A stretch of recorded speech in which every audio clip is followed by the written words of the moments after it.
क्या आपने कभी सोचा है कि अगर प्रकृति अपना रास्ता भटक जाए तो क्या होगा? आज हमारे चारों ओर कुछ ऐसा ही हो रहा है, जिसे देखकर दुनिया भर के वैज्ञानिक हैरान हैं। भारत में जहां मई के महीने में सूरज को आग उगलनी चाहिए, वहां आसमान से अचानक पानी बरस रहा है। नौप्ता, जो अपनी भीषण तपिश के लिए जाना जाता है, इस बार ठंडी हवाओं और बारिश के बीच गुजर रहा है। दूसरी तरफ खबर आ रही है कि मॉनसून अपनी तय तारीख से बहुत पहले ही दस्तक देने वाला है।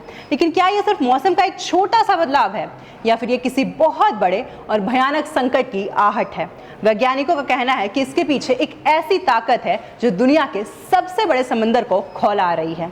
नमस्कार, आप देख रहे हैं न्यूज़ 11 भारत डिजिटल और आपके साथ मैं अस्मिता तिवारी। असल में साल 2026 की यह अजीब घटना एक बहुत बड़ी चेतावनी है। लाइफ साइंस की एक रिपोर्ट के मुताबिक इस साल अप्रैल में समुद्र का तापमान इतिहास के सबसे ऊंचे स्तर पर पहुंच गया है।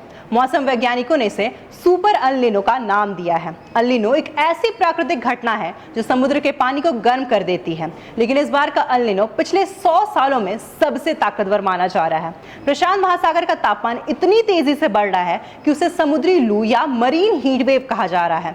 आसान भाषा में कहें तो समंदर का पानी इस वक्त सामान्य से कहीं ज्यादा गर्म है, जो पूरी दुनिया के मौसम चक्र को तहस नहस कर रहा है। यूरोपीय संघ की कोपरनिकस क्लाइमेट चेंज सर्विस ने जो आंकड़े दिए हैं वे डराने वाले हैं। ध्रुवीय इलाकों को छोड़ दे तो पूरी दुनिया के महासागरों की सतह का तापमान 21 डिग्री सेल्सियस तक पहुंच गया है। कनाडा के क्लाइमेट इमरजेंसी इंस्टीट्यूट के निदेशक डॉक्टर पीटर कार्टर का मानना है कि स्थिति वैश्विक स्तर पर एक भीषण आपदा की तरह है। ये गर्मी केवल कुदरती नहीं है, बल्कि इंसानों द्वारा फैलाई गई ग्लोबल वार्मिंग ने इसमें घी का काम किया है। यही वजह है कि आज समंदर खौल रहा है और उसी का असर है कि हमारे यहाँ नौप्ता के समय बादल बरस रहे हैं और मॉनसून का वक्त पूरी तरह बदल गया है। अगर हम पीछे मुड़कर देखें तो 2023 से 2024 के बीच आए पिछले अल नीनो ने पहले ही गर्मी के सारे रिकॉर्ड तोड़ दिए थे।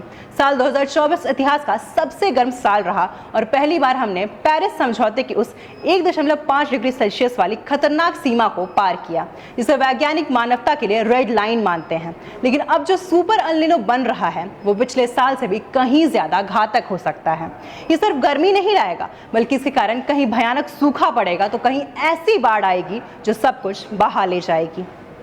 अंत में यह समझना जरूरी है कि मौसम का यह बदला हुआ मिजाज कोई इत्तेफाक नहीं है। प्रशांत महासागर की गहराइयों में उठ रही ये गर्मी हमारे भविष्य के लिए एक बहुत बड़ा खतरा है।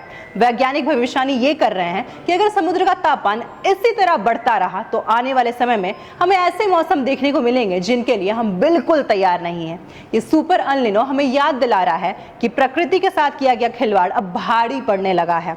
वक्त आ गया है कि हम इन संकेतों को समझें, क्योंकि खौलता हुआ समंदर और बेवक्त बरसते ये बादल आने वाली किसी बड़ी तबाही की पहली चेतावनी हो सकते हैं।